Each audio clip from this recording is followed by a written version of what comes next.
introduction na siya. Oo. Ano yung tuturo mo sa kanila? Sanay commuting ka.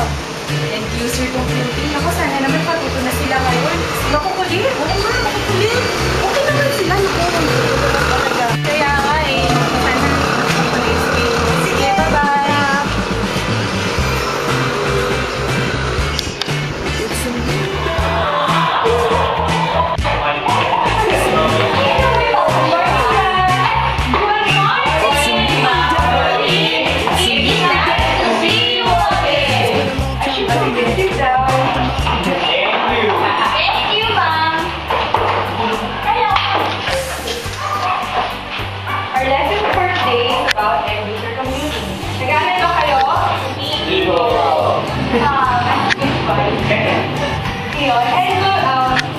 User computing is development by users of all or part of their information systems.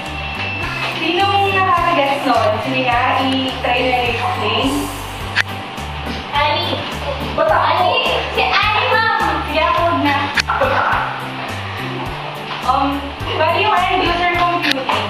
Improvise ng end-user computing yung number 1 po yung the impact of computer education, the information services backlog, low-cost hardware, and operating and software. Yun po.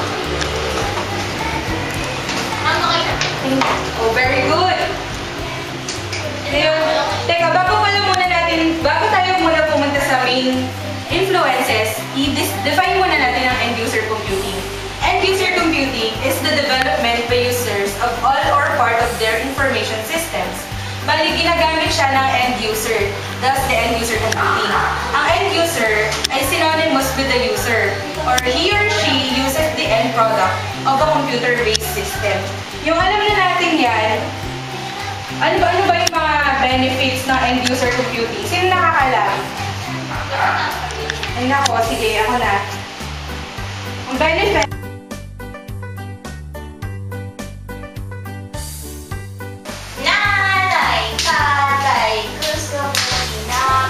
Ay, teka! Gusto mo punta sa bahay namin? Nalilay tayo. Mami, salamat! Hindi! Kaya,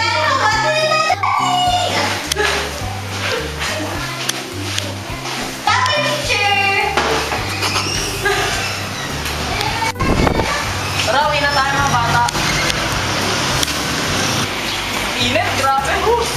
Tara na, Lord! Daddy, isama ko sila sa bahay natin, ha? Maraming pagkain doon. This is our home! Tara, Lord! Laro tayo!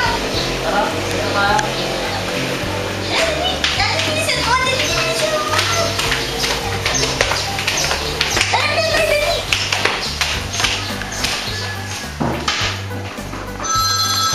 Oh, bata, sa taas muna kayo. Marami akong trabaho gagawin. Sige po, Daddy. Tara, Lord!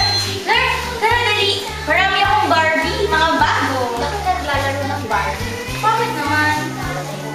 O sige, ganito na lang. Ay, di ba may assignment tayo? Gawin lang tayo ng assignment. Sige. Tara.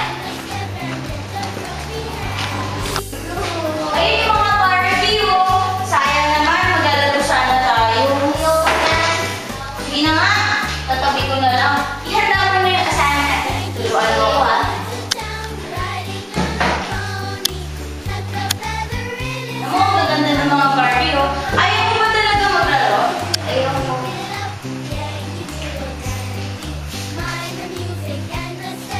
Ikaw ang yung ballpen ko, ano? Hindi, ah!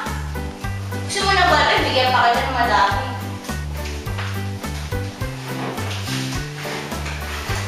Sige. Ito, may assignment natin. Ano? Number 1, sabi mo ha? Tuturuan mo ko. What is a partner model? Partner model. The basis for the partner model. Ito lang! Dahan-dahan, susunod nga ako eh. Okay, the basis for Teka, the basis for partner model the partner model is the idea that IT works with business areas using IT. Teka! Saan ka na ba? Ayun pa lang, tinan mo kasi. Alam mo kasi galing-galing mo sila. Sige, babasahin ko muna. Sige.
buwangis, mga dahon ay magkakahugis.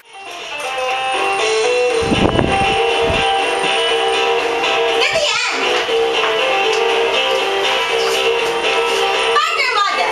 It is the idea that IT goes with business innovation.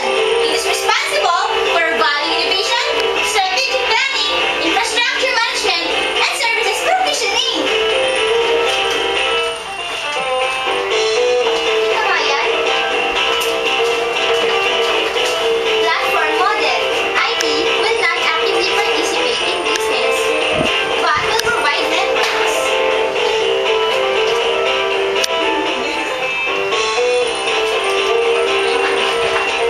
Scalable model. It shows that, akin na nga rin. It shows that two sourcing networks are related with vendors in infrastructure management and solutions delivery. Ganun lang yung kasimple. Tinakpan mo yung model.